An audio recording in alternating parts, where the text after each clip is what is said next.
Welcome to Telangana వెలుగు. నేను మీ రాజు. ఈ మధ్య కాలంలో రిలేషన్స్ అంటేనే చాలా మంది భయపడుతున్నారు. రీసెంట్ గా ఇంతకు ముందు ఏంటంటే భార్యల మీద భర్తలు దాడి చేసేవాళ్ళు, ఇప్పుడు భర్తల మీద భార్యలు దాడి చేస్తున్నటువంటి పరిస్థితి.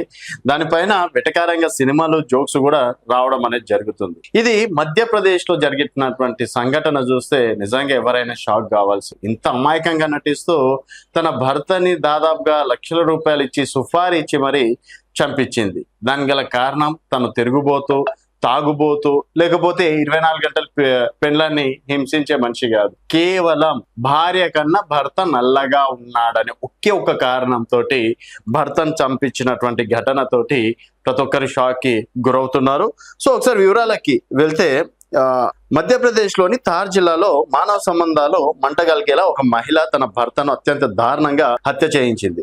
సుగంధ ద్రవ్యాల వ్యాపారం చేస్తూ కుటుంబాన్ని పోషిస్తున్న దేవకృష్ణ అనే యువకుణ్ణి తన భార్య ప్రియాంక పురోహిత్ పక్కా పథకం ప్రకారం ప్రియుడితో కలిసి అంతమందించింది. భర్త నల్లగా ఉన్నాడని, తన స్థాయికి తగ్గదన్న విపరీతమైన అహంకారంతో ఈమె ఘాతకానికి వడిగట్టింది. తన ప్రియుడు కమలేష్ కలిసి జీవించడానికి భర్త అడ్డుగా ఉన్నాడని భావించి సురేంద్ర భాటి అనే కిరాయ్ హంతకుడికి ₹1,00,000, కేవలం ₹1,00,000 సుఫారీ ఇచ్చి ఈ హత్య చేయించింది. జరిగిన రాత్రి ప్రియాంక కావాలని ఇంటి తలుపులు తెరిచి ఉంచి హంతకుడు లోపలికి రావడానికి సహకరించింది. దేవకృష్ణను రహితంగా పొడిచి చంపిన అనంతరం ఈ ఘటన దోపిడిగా చిత్రీకరించేందుకు ఆమె ప్రయత్నించింది. తర్వాత దొంగలు వచ్చి తనను బంధించి నగలు దోచుకెళ్లారని పోలీసులని నమ్మబలిగేందుకు నాటకం ఆడేది. సో ఇక్కడ చూసుకున్నట్టయితే కేవలం భార్య కన్నా భర్త నల్లగా ఉన్నాడు, సో తన ప్రియుడితోటి అక్రమ సంబంధం పెట్టుకోవడానికి భర్త అడ్డుపడుతున్నాడు అని చెప్పేసి ఒక ప్లాన్ వేసింది. ఒకరికి ₹1,00,000 ఇచ్చి ప్రియుడితో కలిసి తన ఇంటి తలుపులు తెరిచే ఉంచి, దోపిడీదారులు ఏ విధంగా అయితే వస్తారో ఆ విధంగా ఇల్లు నగలు దోచుకెళ్లారు, సో మా భర్తని అన్యాయంగా చంపేశారంటూ దొంగ ఏడవడం మొదలుపెట్టింది. సో అందరికి డౌట్ వచ్చి పోలీసులు మాత్రం ఏదో ఒక చిన్న అవకాశం దొరికితే పోలీసులు మాత్రం వదలరు.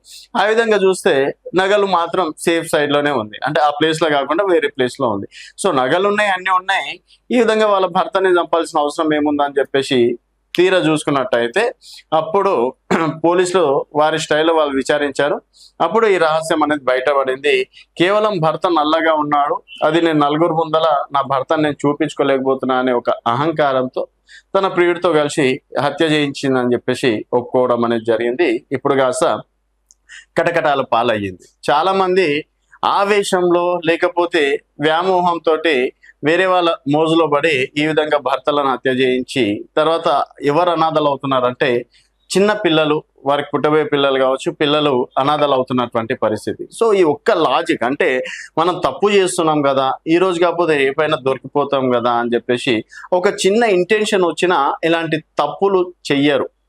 అలాంటిది ఎందుకు మళ్ళీ ఈ విధంగా మలిచి ఈ విధంగా అంటే సమాజాన్ని తప్పుదో పట్టిస్తున్నారు అనేది అర్థం అవ్వట్లేదు.